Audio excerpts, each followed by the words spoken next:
Señor ministro, señorías, la corrupción actúa como un agente disolvente y profundamente nocivo para cualquier país. Disuelve la confianza de una sociedad en sus gobernantes y debilita, en consecuencia, los poderes del Estado. La corrupción merma la fe en la vigencia del Estado de Derecho cuando campa a sus anchas o no hay una respuesta política acorde a la entidad del daño que se ocasiona. Y, en último término, la corrupción destruye la fe en las instituciones y, más aún, en la política, cuando no hay una reacción firme desde el terreno de la ejemplaridad. Estas palabras y más fueron pronunciadas en esta Cámara el 31 de mayo de 2018. Unos minutos antes, el diputado José Luis Ábalos había tomado la palabra para hacer una encendida defensa de la ejemplaridad en política que el Partido Socialista fingía encarnar en aquellas fechas.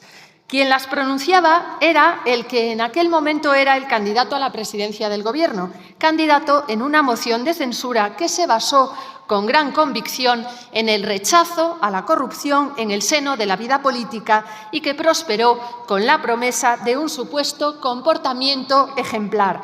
Después de esa intervención, Pedro Sánchez fue investido presidente del Gobierno de España. Pues bien, pasados unos años y nuevamente en este hemiciclo, nos preguntamos qué había realmente detrás de aquellas promesas de virtud y de ejemplaridad. No había nada. ¿De qué comportamiento honesto podía estar hablando el líder del Partido Socialista? ¿De qué ejemplaridad puede jactarse una persona sobre la que recaen fundadas sospechas de haber plagiado su tesis doctoral? ¿Qué ejemplaridad puede esgrimir quien en 2016, en el Comité Federal de su partido, escondió una urna detrás de una cortina para forzar una votación fraudulenta que le permitiese continuar al frente de la Secretaría General de su partido? Poco tiempo después de este bochornoso episodio, el de la urna, nuestros dos protagonistas recorrían España en un Peugeot buscando avales para devolver a Pedro Sánchez a la cúspide del PSOE. Los acompañaban otros dos colegas de partido, Santos Cerdán y Koldo García Izaguirre. La suerte les sonrió y el líder fue generoso con la cuadrilla de amigos que le habían acompañado en aquella odisea, a los que les fue de perlas. En 2017, Ábalos fue nombrado secretario de Organización del PSOE, posteriormente ministro de Fomento. Santos Cerdán fue secretario de Coordinación Territorial, sustituyendo a Ábalos cuando éste fue cesado fulminantemente de sus dos cargos, en una de esas misteriosas operaciones tan típicas de este Gobierno, una operación aún más sospechosa a la luz de los últimos datos conocidos. Y Koldo García pasó a ser el hombre para todo de Ábalos. No es la primera vez que en esta Cámara nos interesamos por esta persona, Koldo García Izaguirre, de Baracaldo, militante socialista, concejal en Huarte por designación de Santos Cerdán, portero de un club de alterne, señorías, portero de un club de alterne, guardaespaldas, condenado en 2 ocasiones por lesiones, chofer de Pedro Sánchez, persona de confianza de Ábalos. Fue él quien acompañó a Ábalos precisamente al aeropuerto de Barajas cuando la vicepresidenta de Venezuela, Delcy Rodríguez, en enero de 2020, justo antes de la pandemia, aterrizó en Madrid a pesar de tener prohibida la entrada en espacio Schengen con unas misteriosas maletas. Otro esperpéntico caso sin resolver, uno de los muchos que llevamos viviendo con estupor e incredulidad con este Gobierno al cargo, esto del cargo es solo un decir, del país.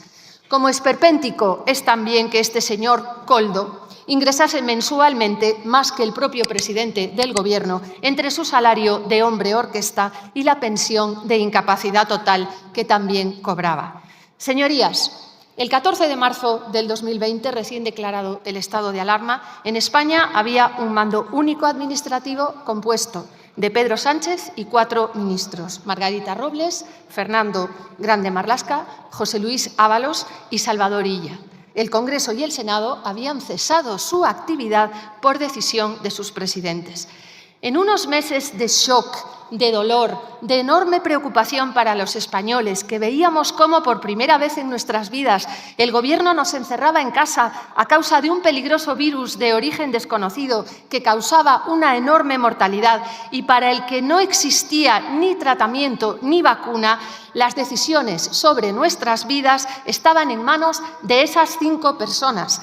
Era imprescindible la obtención de mascarillas quirúrgicas para proteger al menos al personal sanitario que luchaba a brazo partido contra lo desconocido y a aquellos profesionales considerados esenciales que continuaron desempeñando sus actividades en aquellos terribles meses. Se relajaron los requisitos para la contratación pública y para la consecución de esas mascarillas que solo se fabricaban en China. Ni transparencia ni mecanismos de control. El entorno ideal para que aquellos que no tienen principios, ni decoro, ni honestidad, se apresuraran a extender sus tentáculos movidos por su único afán, la codicia.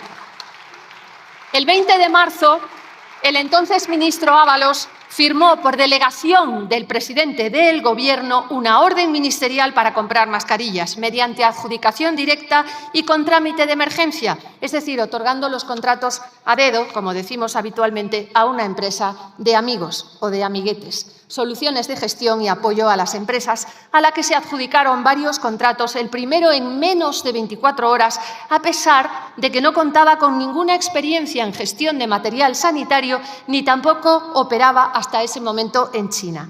Un primer contrato fue adjudicado por Puertos del Estado, 20 millones. Un segundo contrato por Adif, 12,5 millones. Un tercer contrato realizado desde la Subdirección General de Gestión Económica y Patrimonial del Ministerio, 3,5 millones.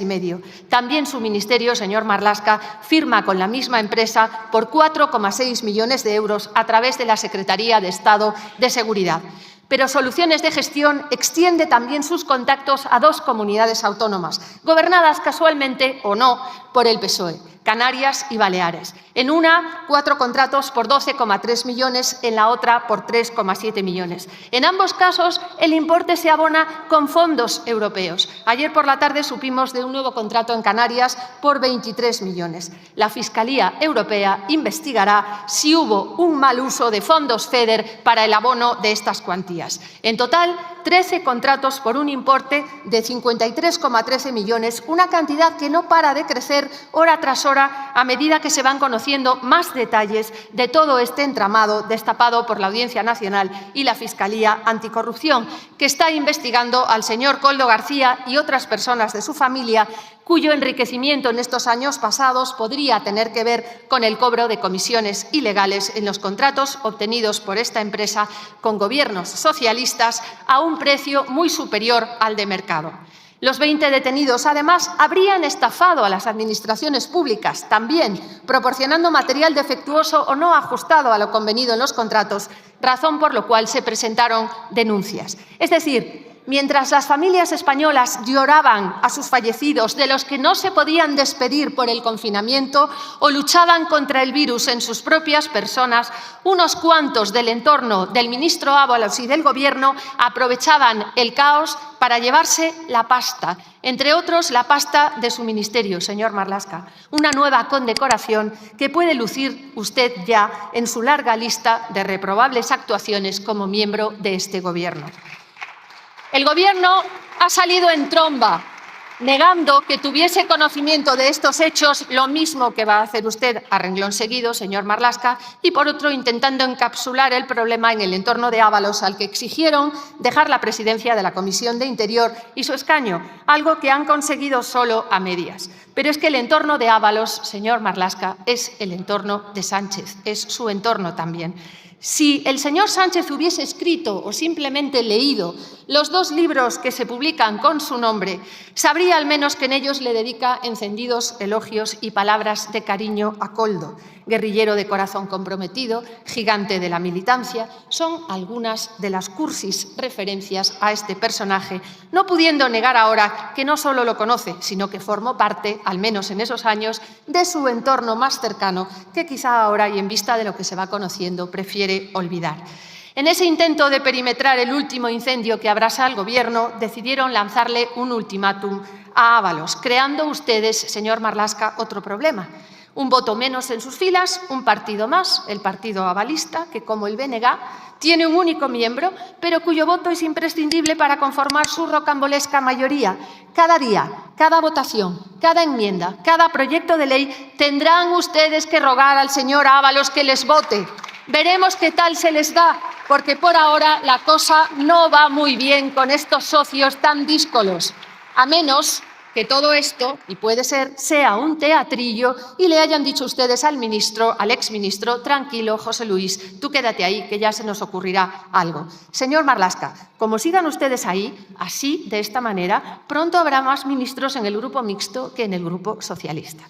Y para rematar, una faena perfecta, hacen público ustedes ayer el número de DNI y el teléfono privado del señor Ábalos en un documento de partido que envían a los medios de comunicación, un nuevo y grave delito por el que, con toda seguridad, el Partido Socialista tendrá que pagar una cuantiosa multa.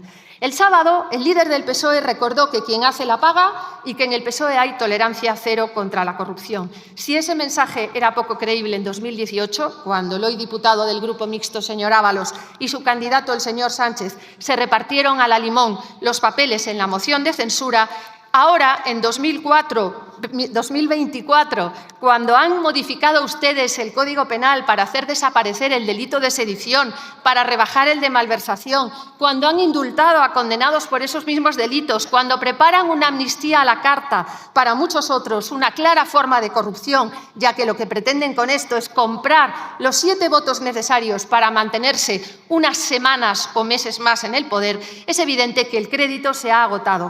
No queda nadie ya por engañar con el mantra de la ejemplaridad. Señor Marlaska, sé que usted ahora va a subir a este estrado y con los ojos cerrados puedo adivinar cuáles van a ser sus palabras. El PP no tiene autoridad moral para hablar de corrupción y así en adelante hasta llenar los 12 minutos que le corresponden. Mencionará casos que resucitará a su conveniencia para intentar, como un calamar cuando presiente el peligro, extender la tinta en forma de pantalla y desorientar.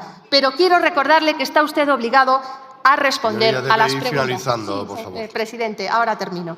¿Recibieron ustedes alguna orden o indicación sobre la conveniencia de contratar con la empresa con la que contrataba transportes? ¿Fueron conscientes de que las condiciones de esos contratos eran abusivas y que había otras empresas que ofrecían mejores precios? ¿Fueron conscientes de que tanto si atendían las sugerencias como si no, incurrirían en un delito, en un caso activamente y en el otro por omisión, el deber de ponerlo en conocimiento de la justicia? Si no recibieron ustedes ninguna amable indicación sobre la conveniencia de contratar con esta empresa, sabe que tiene un segundo turno ya. ¿Podría usted decirme cómo es posible que sin ningún antecedente de negocios en China o de gestión de material sanitario pudiese ser la seleccionada por los 3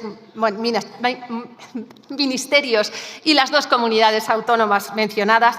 ¿Desde cuándo conocían ustedes lo que pasaba en el Ministerio de Fomento? Como ha dicho el portavoz del Grupo Popular ayer, el caso Koldo y el caso Ábalos dan paso ahora al caso Sánchez.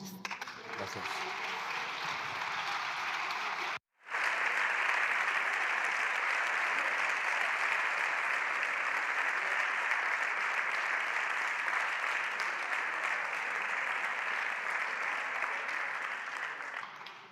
A continuación tiene la palabra en nombre del Gobierno el señor ministro del Interior.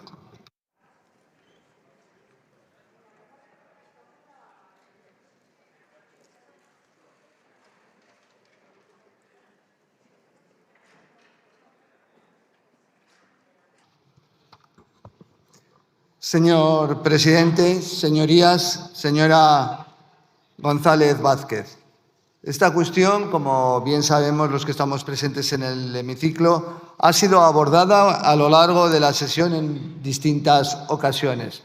Por eso voy a seguir hablándole de la transparencia con la que actúa este Gobierno, de nuestra tolerancia cero contra la corrupción y de la plena disposición, como no puede ser de otra forma, a colaborar con los órganos judiciales.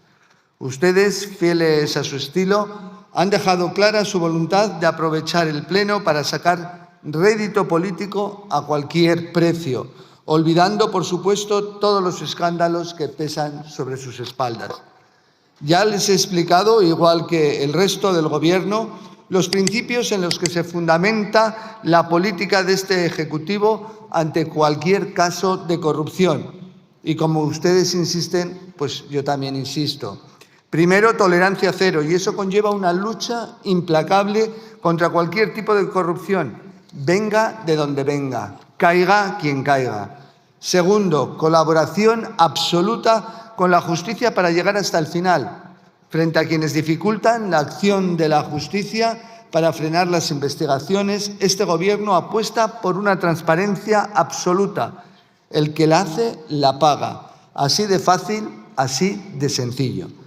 Les recuerdo, señoría, que este Gobierno nació de la necesidad imperiosa de acabar con la corrupción de la anterior administración del Partido Popular, que se había extendido, y creo que hemos ido comprobando el alcance de esto prácticamente por toda su estructura. Así que, señorías del Partido Popular, creo que lecciones ninguna. No se indignen tampoco tanto, que es difícil también ya creerles. Frente a ello, hemos convertido la ejemplaridad en una característica identitaria. Así ha sido durante los últimos 6 años y ya le digo, no va a dejar de serlo ahora.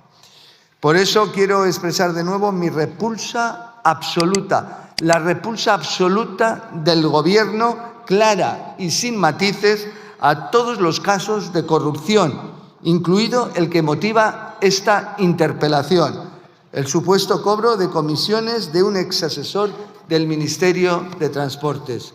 Y produce especial repugnancia, sí, produce especial repugnancia pensar que algunas personas hayan podido aprovechar para enriquecerse un contexto marcado por la pandemia del COVID-19, que llevó al límite las capacidades de la sociedad y produjo la muerte de miles de personas. Sí, señorías, produce repugnancia. Los actos de corrupción, además, resultan especialmente dolorosos para un servidor público, porque conllevan una falta de lealtad a la institución que se representa y a la sociedad a la que, sin duda alguna, se debe servir. Y resulta más frustrante todavía, sí, señora González Vázquez, más frustrante cuando están involucrados personas en las que se había depositado algún tipo de confianza. Como saben, el estado de alarma fue decretado el 14 de marzo de 2020 en todo el territorio nacional. España, como el resto del mundo, se enfrentaba a una situación extraordinaria, a una emergencia global, en la que las administraciones, todas las administraciones, necesitábamos responder de manera rápida y eficaz a la multitud de necesidades urgentes. Les hablo de Interior, del Ministerio del Interior, un caso que puede ser extensible, sin duda alguna, a otras administraciones. Desde el departamento que dirijo, como ya he explicado, se formalizaron una serie de contratos perfectamente legales con diferentes empresas en un contexto de emergencia, siempre con el objetivo de resolver necesidades concretas para garantizar servicios esenciales y siempre, vuelvo a decir, dentro de la legalidad, fiscalizados por la intervención delegada de Hacienda, revisados por el Tribunal de Cuentas y previa declaración de emergencia. Hablo de protecciones individuales para policías y guardias civiles que estaban patrullando las calles, jugándose la vida y dándonos a todos seguridad. Hablo de funcionarios de instituciones penitenciarias que debían seguir atendiendo los centros para los propios internos, evitar evidentemente la propagación del virus en un lugar tan sensible como los centros penitenciarios. Señoría, saben igual que yo que tuvimos que hacer frente a un escenario en el que no había oportunidades apenas para disponer de elementos de protección como mascarillas, guantes, gafas, test. Se buscaban proveedores con urgencia y a contrarreloj. Y lo saben, y eso lo enfrentamos el conjunto de administraciones. Y les recuerdo que a esta situación no solo se enfrentó, como decía este Gobierno, sino todas las administraciones, incluidas las gobernadas por el Partido Popular. En este contexto, si cualquier persona aprovechó alguno de esos contratos para enriquecerse de una forma ilícita, solo espero que sea investigada, juzgada y condenada con todo el rigor de la ley, sea quien sea, pese a quien le pese. Por eso me parece una propuesta oportuna y alineada con el principio, señora González Vázquez, alineada con el principio de tolerancia cero con la corrupción de este Gobierno, la creación de una comisión de investigación en el Congreso sobre la compra de material sanitario por las administraciones públicas durante la pandemia, todas. Porque sabe usted que puede haber hechos delictivos que no salen a la luz porque alguien no los ha denunciado o no ha interesado denunciar o los oculta. Que se investiguen todas para que podamos deducir qué se pudo hacer irregularmente por cualquiera de las administraciones. Eso es tolerancia cero. Y me parece también oportuno que el primer caso sea el que nos ocupa. No hay ningún problema, evidentemente, el primer caso de esa comisión, el que nos ocupa. Sí sería recomendable, señoría, que se aclarasen ustedes sobre qué quieren hacer.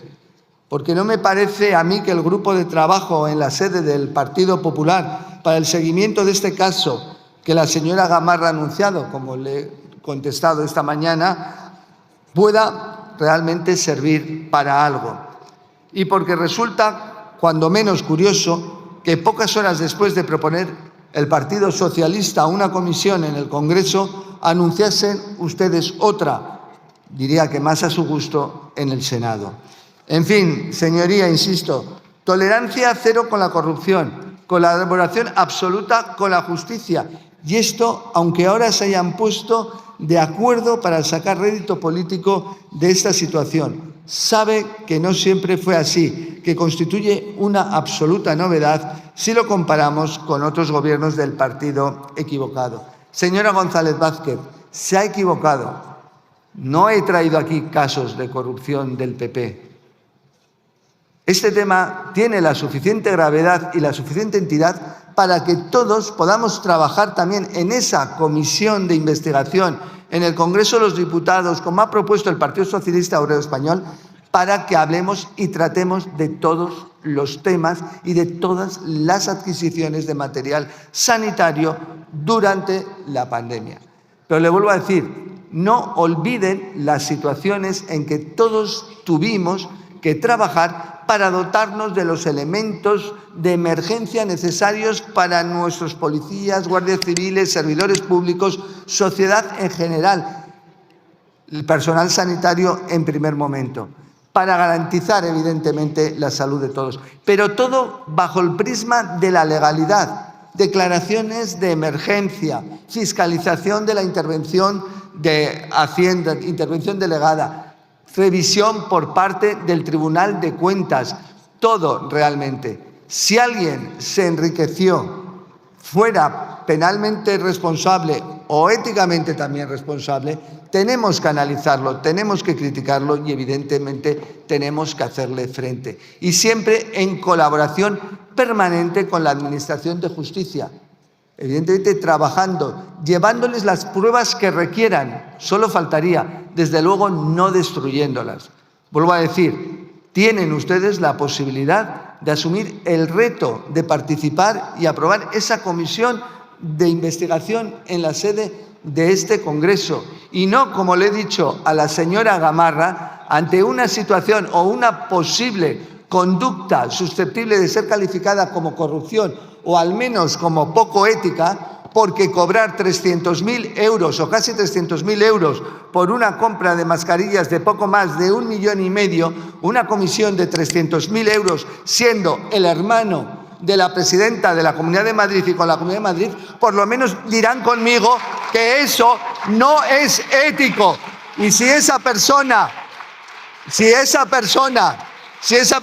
realmente tenía un compromiso con la sociedad española, independientemente del derecho a tener una retribución, desde luego hubiera sido bastante inferior su retribución si realmente tenía un compromiso, más cuando contrataba con la Comunidad Autónoma de Madrid. Vuelvo a decir, investiguemos, analicemos todo y saquemos las conclusiones debidas. Pero, vuelvo a decir, no utilicen fraudulentamente otra comisión en el Senado no utilicen otra vez fraudulentamente este hemiciclo. Y vuelvo a decir, colaboremos y cooperemos todos con la Administración de Justicia, con los órganos judiciales, algo que a ustedes en muchos casos, y como se les ha repetido, y ahora sí lo diré, a ustedes se les olvidó, sino todo lo contrario, obstruyeron la acción de la justicia. Muchas gracias. Muchas gracias.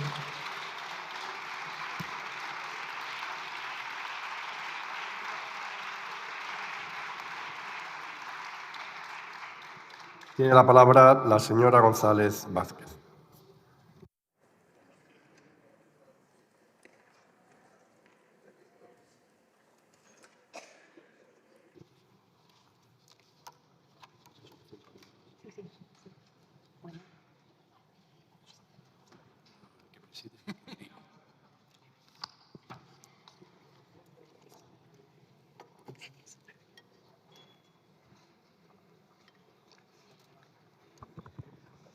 Señor Marlaska, le agradezco su referencia a la transparencia como principio rector del Gobierno, pero no considero yo que la transparencia pueda ser considerada la virtud máxima de este Ejecutivo. Le recuerdo solo unos ejemplos que me han venido a la mente mientras estaba escuchándole atentamente. Pensemos, por ejemplo, en los extraños casos de espionaje telefónico, no solo del presidente del Gobierno, sino también de algunos otros miembros del gabinete, el consiguiente viraje de la política con Marruecos, el propio caso de la tesis del señor Sánchez, el cual ya he mencionado en mi primera intervención, la salida del Gobierno del señor Ábalos, a la cual también he hecho referencia. En fin, le agradezco también que no haya incurrido usted en un elenco de casos que no venían a cuento en absoluto. Solamente ha mencionado uno que casualmente está archivado, pero bueno, se lo dejaremos pasar. Yo realmente aquí venía a exigirle a usted respuestas porque creo que a usted le ha tocado venir a intervenir, a contestar en esta interpelación, porque está usted en esa área perimetrada del Gobierno que se da ya por perdida y que se deja que se abrase en beneficio de otras que teóricamente están menos afectadas. En otras palabras, señor Marlaska, quizá no sea usted la persona que tendría que haber venido hoy a contestar, pero bueno, se lo agradecemos igualmente. La ciudadanía está asistiendo indignada a la lamentable representación pública de la agonía de un Gobierno y de un partido. Venimos aquí al Congreso diariamente en estos 100 días de legislatura sin saber cuál va a ser el capítulo diario de esta lastimosa telenovela, en la que el atractivo del galán ya no despierta ningún interés y un escándalo tapa a otro en medio del desconcierto y de la incredulidad que genera tanta desfachatez, tanta falta de escrúpulos y tanta mentira. Señor Marlaska, Pedro Sánchez está acorralado. Está aún digiriendo el peor resultado electoral en las elecciones autonómicas de Galicia, donde el PSOE ha pasado a ser una organización prácticamente irrelevante. Se une este resultado al desastre de las elecciones autonómicas y municipales del 28 de mayo y las generales del 23 de julio, que ganó el Partido Popular. Su situación en el Congreso es de una insoportable debilidad, lógica consecuencia de haber constituido un nuevo Gobierno puzzle tras haber perdido las elecciones. El Senado, con mayoría absoluta del Partido Popular, está frenando sus actuaciones con su eficaz labor de control. Ceden a las variadas exigencias de todos y cada uno de sus socios en el Congreso. Sumar, Unidas Podemos, el PNV, Bildu, Esquerra Republicana, Coalición Canaria, a partir de ahora el partido formado por Ábalos y, sobre todo, Junts, que merece, dentro de esta Corte de los Milagros, un capítulo aparte. Les convierte a ustedes en un Gobierno sin capacidad de acción, dependiente de las decisiones que toma un fugado de la justicia en Waterloo, en Bélgica. Transmitiendo debilidad, la legislatura es inviable y está prácticamente colapsada ante la inminente cita de las elecciones vascas y europeas. Participan activamente o mediante el silencio en el deterioro de las instituciones del Estado de Derecho. Por mencionar solo el Congreso, las escandalosas críticas de su coalición frentista al Poder Judicial tienen lugar frente a la absoluta pasividad de la mayoría de la mesa de la Cámara. Los escándalos de corrupción se suceden. Este de hoy nos recuerda al de Tito Berni, claro, de una ramplona vulgaridad, seguramente muy cara, pero no por ello menos grosera. Negocios sucios acordados en marisquerías y clubs de alterne. Esos rasgos comunes, sinceramente, deberían ser objeto de reflexión en el seno de su grupo parlamentario. Y, finalmente, el deterioro progresivo e imparable del clima parlamentario y político en España. Todo está en compra y en venta, incluso la presidencia del Gobierno, porque no existen límites éticos. No hay sentido de Estado, no hay principios, no hay decoro en la vida parlamentaria ni en la política, no hay preocupación por la ciudadanía, puesto que no se mide el impacto que determinadas cesiones y decisiones van a tener sobre los españoles, no hay sentido del bien público, no se persigue, simplemente porque ha desaparecido del panorama político español. Voy a poner solamente un ejemplo de estos días pasados. Voy terminando, presidente. Debe finalizar, el Gobierno por favor. veta una y otra vez el gasto de cerca de 50 millones de euros en ayudas económicas a los pacientes de esclerosis lateral amiotrófica, ELA, ya que tiene afectación sobre el presupuesto, pero cede la gestión de los trenes de cercanías en Cataluña, la Seguridad Social en el País Vasco o suprime la Guardia Civil en Navarra, sin importarle ni cuál es la repercusión económica de esas decisiones en las arcas del Estado o las condiciones laborales de los trabajadores. Exigimos explicaciones, señor Marlaska. Las responsabilidades políticas son del propio Pedro Sánchez, porque aquel candidato de la cuadrilla del Peugeot que recorrió España, conducido por Ábalos, Cerdán y Koldo, y el actual presidente del Gobierno no dejan de ser la misma persona. Muchas gracias. Gracias.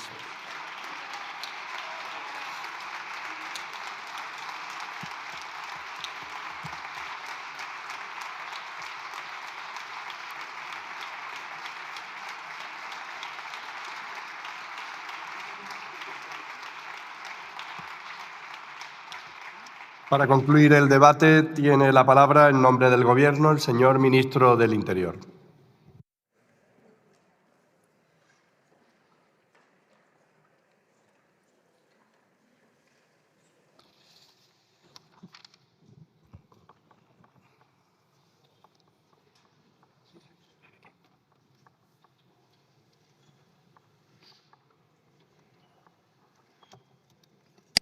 Muchas gracias, señor presidente. Señorías, señoras y señores diputados, señora González Vázquez, voy a leer el título que ustedes pusieron a la interpelación. Interpelación sobre la responsabilidad del Gobierno ante las detenciones por presunto cobro de comisiones ilegales en la venta de mascarillas. Si me he permitido esta lectura en la réplica, es porque su réplica no ha tenido nada que ver con esta cuestión. No me ha contestado a lo que yo le había transmitido, y la necesidad. Tienen una manía especial en no dejar hablar. No sé esa educación de dónde les viene. Voy a ser muy breve, porque creo que en los temas importantes hay que ser breve y claro.